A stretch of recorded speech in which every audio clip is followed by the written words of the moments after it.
Friends, आज का हमारा टॉपिक है संस्कृत से रिलेटेड, जिसमें हम जानेंगे धातु रूपाणी के बारे में, मीन्स धातु रूप के बारे में।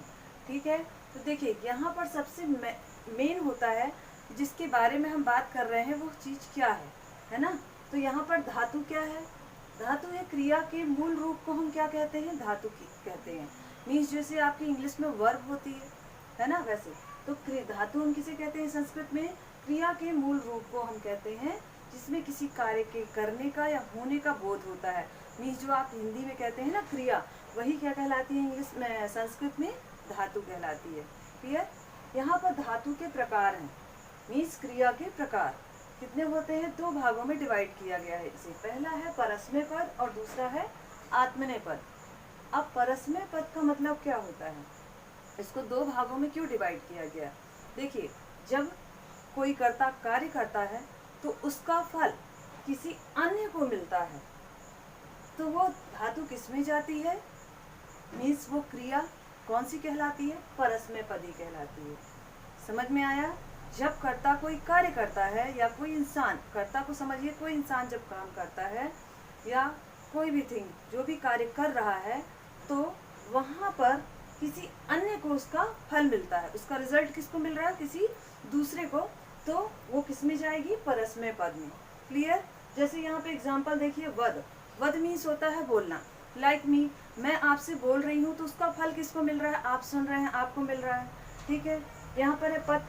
पेड़ से अगर कोई पत्ता गिरता है या पेड़ से एक फल गिरता है तो क्या पेड़ को मिलता है? नहीं, वो किसको मिल रहा है? किसी दूसरे को मिल रहा है उसका फल, है ना। तो पेड़ से अगर कोई भी फल गिरा तो वहाँ पर हमें नहीं मतलब पेड़ नहीं खा रहा है उसको, कौन खा रहा है उसको? कोई दूसरा। उसका फल किसे मिल रहा है? किसी दूसरे को मिल रहा है। तो यहाँ पर ये क्या कहला जाएगा? परस्मय पदी धातु कहला जाएंगी। ये इन वर्ड से आपको समझना है कि ये कौन सी धातु है। क्लियर? अब आपको यहाँ पर मैंने दो वर्ड लिए हैं, कई वर्ड हो सकते हैं, उनको देखकर आपको ये समझना है कि जिसमें फल किसी दूसरे को मिल रहा है क्रिया का, तो वो कौन सी धातु कहलाएंगी? परस्मय पदी। क्लियर? देखिए, यहाँ पर है आत्मनेय पद। आत्म मीन्स समझ लीजिए स्वयं, है ना। आत्मनेय पद, इसमें क्रिया का फल स्वयं को प्राप्त होता है। मीन्स कर्ता जो भी काम करता है वहाँ पर उसे स्वयं को उसका रिजल्ट मिल रहा होता है, तब हम क्या कहते हैं? आत्मनेय पद।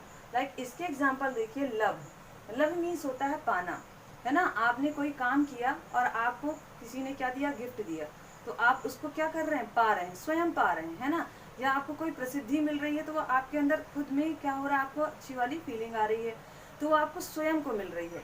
यहाँ पर है सहना। अगर आपके ऊपर क्या होता है, अगर आपको कोई क्रोध आ रहा है या किसी ने आपके साथ कुछ ऐसा बिहेव किया, तो उस चीज़ को आप क्या कर रहे हैं? खुद सहन कर रहे हैं, तो वो क्या कहलाता है? यहाँ पर जो चीज़ आप स्वयं पे आपको प्रभावित कर रही है वो क्या करेगा? आत्मनेय पद कहलाएगा। ठीक है, यहाँ पर वंद, आप वंदना कर रहे हैं, स्तुति कर रहे हैं, तो वहाँ पर आपके मन को क्या मिल रही है? शांति मिल रही है। तो जिसमें क्रिया का फल स्वयं को मिल रहा हो वो क्या कहलाता है? आत्मनेय पद कहलाता है। तो आप लोगों को ये चीज़ बहुत ही अच्छे से समझ लेना है, और जहाँ पर भी जो चीज़ समझ में नहीं आती है तो आप लोग मुझे बताइए, बहुत अच्छे से क्लियर कर दूंगी आप लोग की सारी प्रॉब्लम। आज के लिए इतना ही, थोड़ा सा था लेकिन इंटरेस्टिंग था। Okay, thanks, bye.